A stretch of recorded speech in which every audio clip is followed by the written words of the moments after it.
उत्तर प्रदेश के 80 लोकसभा सीटों में से बीजेपी के खाते में सिर्फ 33 सीटें गई हैं। सपा को 37 सीटें मिली हैं, कांग्रेस को 6, आरएलडी को 2 सीटें, आजाद समाज पार्टी काशीराम को 1 और अपना दल सुनेलाल को 1 सीटें मिली।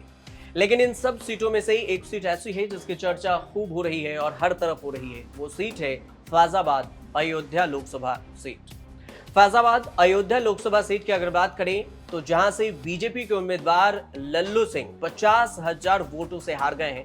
हर किसी के मन में यह सवाल है कि जहां बीजेपी ने राम मंदिर बनवाया और धूमधाम से उसका उद्घाटन किया, जिसके लिए बीजेपी कहती रही कि जो टेंट में राम लल्ला को मंदिर में विराजमान करने वाली पार्टी है वो बीजेपी पार्टी है, वो पार्टी बीजेपी कैसे इस सीट से हार गई? सबसे बड़ा सवाल यही उठ रहा है। प्रधानमंत्री मोदी से लेकर सीएम योगी आदित्यनाथ सहित बीजेपी के तमाम बड़े नेता राम मंदिर मुद्दे का जिक्र करते नजर आए।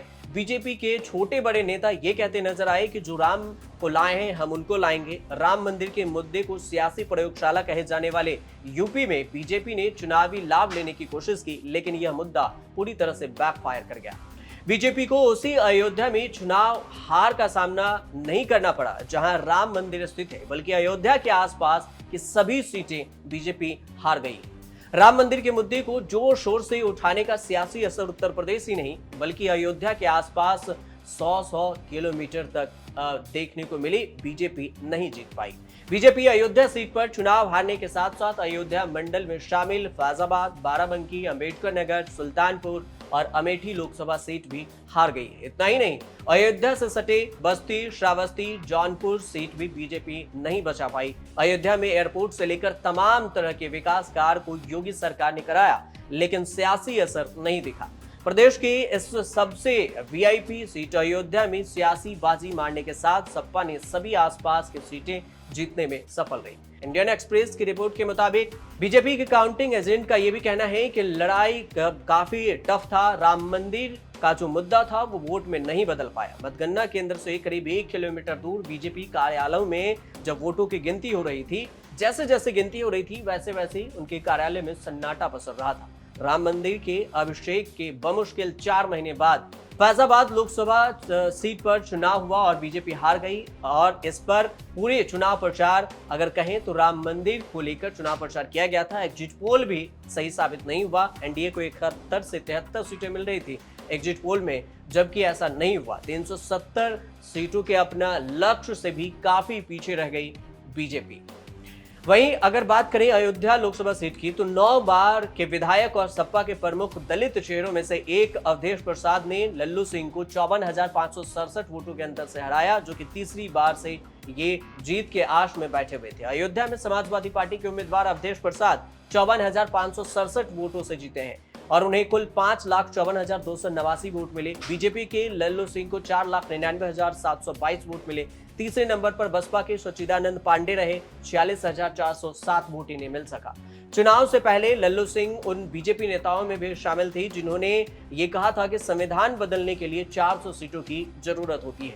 अयोध्या में सवाल ये भी है कि अयोध्या में क्यों बीजेपी हारी? इसके पीछे कई कारण नजर आ रहे हैं। सबसे पहला ये कि जातीय समीकरण, अवधेश की लोकप्रियता, संविधान पर बड़ा बयान भी भारी पड़ा, लल्लू सिंह से नाराजगी, राम मंदिर निर्माण के लिए घर और दुकान को तोड़े गए। अयोध्या में 14 किलोमीटर लंबा राम पथ बनाया गया और इसके अलावा भक्ति पथ और राम जन्मभूमि पथ भी बना।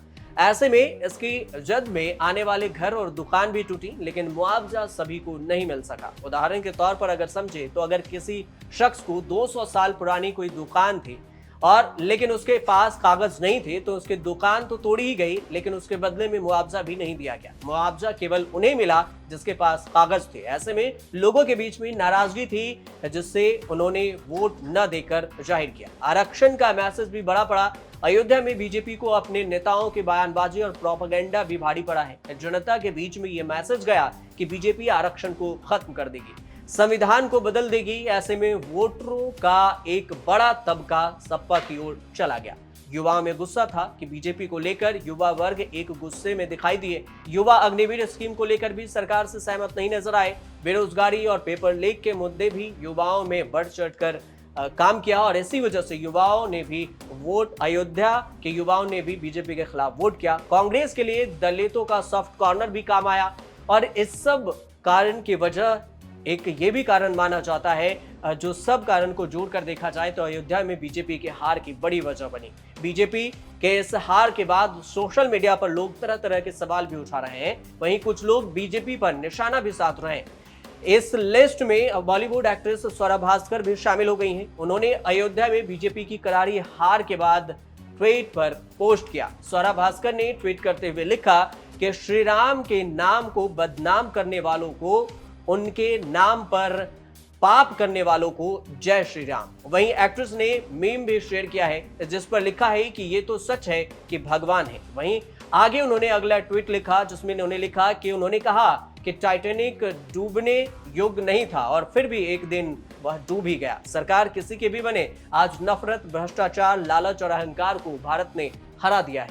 स्वरा भास्कर के ये दोनों ही ट्वीट काफी सोशल मीडिया पर वायरल हो रहे हैं। और न सिर्फ स्वरा भास्कर, नेहा सिंह राठौर ने भी अयोध्या में बीजेपी के हार पर अपनी प्रतिक्रिया दी। उन्होंने लिखा कि क्या सब अयोध्या वाले पाकिस्तान चले जाएंगे, और इनका ये ट्वीट भी सोशल मीडिया पर खूब वायरल हो रहा है। अब परिणाम की अगर बात करें तो ये भी जानते हैं कि अयोध्या में बीजेपी की हार हुई है और इसको लेकर खूब चर्चा हो रही है। बीजेपी के अगर देखें तो दूसरे नंबर की, लोकसभा में दूसरे नंबर की सबसे बड़ी पार्टी समाजवादी पार्टी बनी है। बीजेपी के बाद समाजवादी पार्टी को सबसे बड़ी सीट मिले।